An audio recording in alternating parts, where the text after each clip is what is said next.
So now ब्रैडकॉम group, अब देखें यहाँ पर आज आपको डिसअपॉइंटमेंट हाथ में लगी होगी, क्योंकि कल हमने देखा था कि म्यूचुअल फंड का डेटा जो है ना वो बड़ा बेहतरीन आया था, जिसका हम एक लंबे टाइम से वेट कर रहे थे।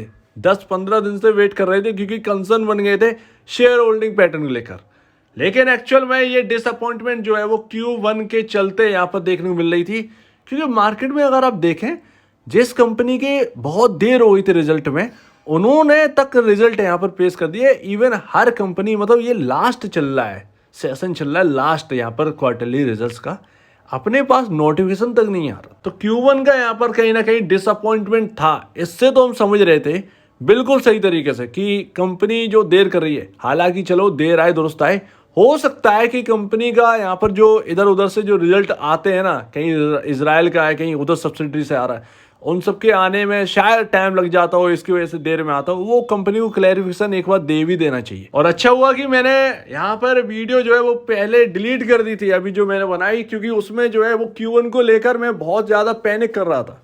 तो अभी यहाँ पर ना आपके सामने Q1 का आ गया सडनली, और यहाँ पर उम्मीद वही यहाँ पर होते हुए दिख रहा है। आज से 7 दिन बाद यहाँ पर आपके सामने रिजल्ट आ जाएगा।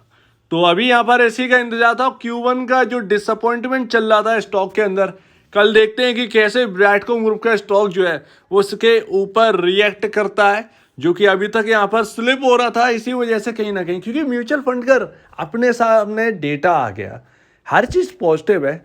जब DIs बढ़ा रहे हैं तो रिटेल इन्वेस्टर फिर क्यों पीछे खींचेगा? सिंपल सी बात है। जब हमारे सामने यहाँ पर जब पब्लिक मनी लगी रहा है, हमारे सामने कि पैसा लग रहा है, स्मॉल कैप इंडेक्स फंड जो है वो इतना ही पैसा लगाते धीरे धीरे धीरे धीरे। आज देखिए आपका निपॉन इंडिया 2 करोड़ का वैल्यू पहुंच गई है उस फंड की। सबसे बड़ा फंड वही इन्वेस्टेड है, राइट, अभी के हिसाब से।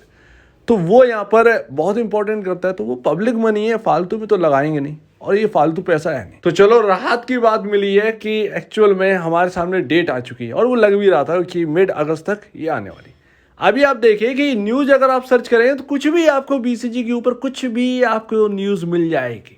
गूगल पर 4 घंटे पहले, अभी तो खैर टाइम हो गया, 4-4.5 घंटे पहले ये न्यूज़ है, Broadcom group shares plummet amidst poor financial performance. अब अभी हमारे सामने Q1 का नंबर्स है नहीं, Q4 के नंबर ठीक ठाक जो कि एक्सपेक्टेड थे सेम वैसे ही आ गए, Q3 के नंबर अच्छे ज़बरदस्त नंबर, फिर काय का फाइनेंशियल पुअर परफॉर्मेंस, काय बात का। तो ये पता नहीं कैसे क्या न्यूज़ आती है, आई डोंट नो, लेकिन ऐसे ही आपके सामने न्यूज़ आती है। और ये बार बार आ भी रहा है कि डिसअपॉइंटमेंट अर्निंग रिपोर्ट।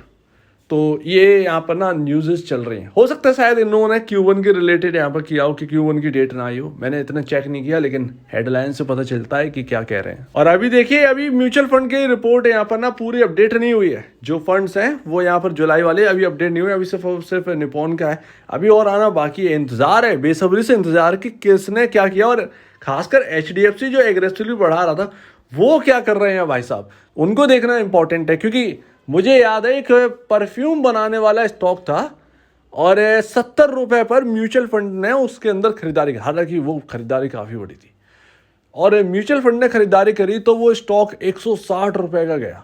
मुझे याद नहीं, मैंने कवर किया है उस स्टॉक को, मुझे नाम याद नहीं आ रहा है बस, लेकिन काफ़ी म्यूचुअल फंड्स ने उसमें खरीदारी करी थी। वो एक केमिकल स्टॉक है। अब थोड़ी सी सेंस वाली बात कर लें। देखिए आपका जो एडजस्टेड EPS है 4 क्वार्टर का, अभी जो आपका आएगा Q1, Q4, Q3, Q2, इनका यहाँ पर ना आपका कहें तो आपका जो EPS है वो आप सोचें बहुत ज़्यादा बढ़ जाएगा, वो नहीं बढ़ेगा।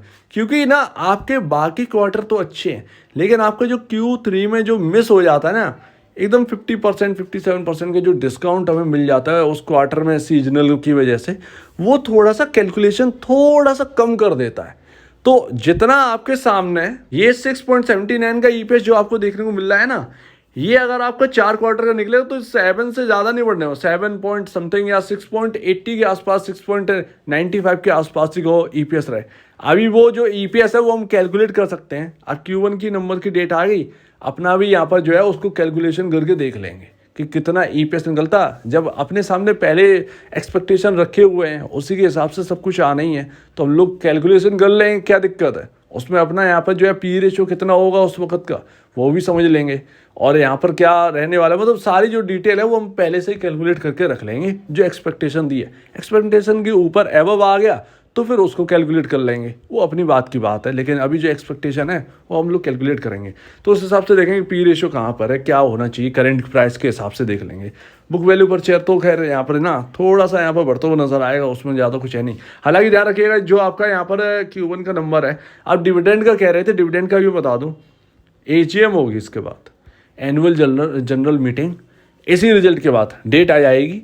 उसके 30 दिन के अंदर AGM की जो डेट है, जो भी डेट है 30 अगस्त, 1 सितंबर या जो कुछ भी A to Z जो डेट निकलेगी AGM की, उसके 30 दिन आप जोड़ लेना। 30 दिन के भीतर भीतर आपके अकाउंट में डिविडेंड आ जाएगा।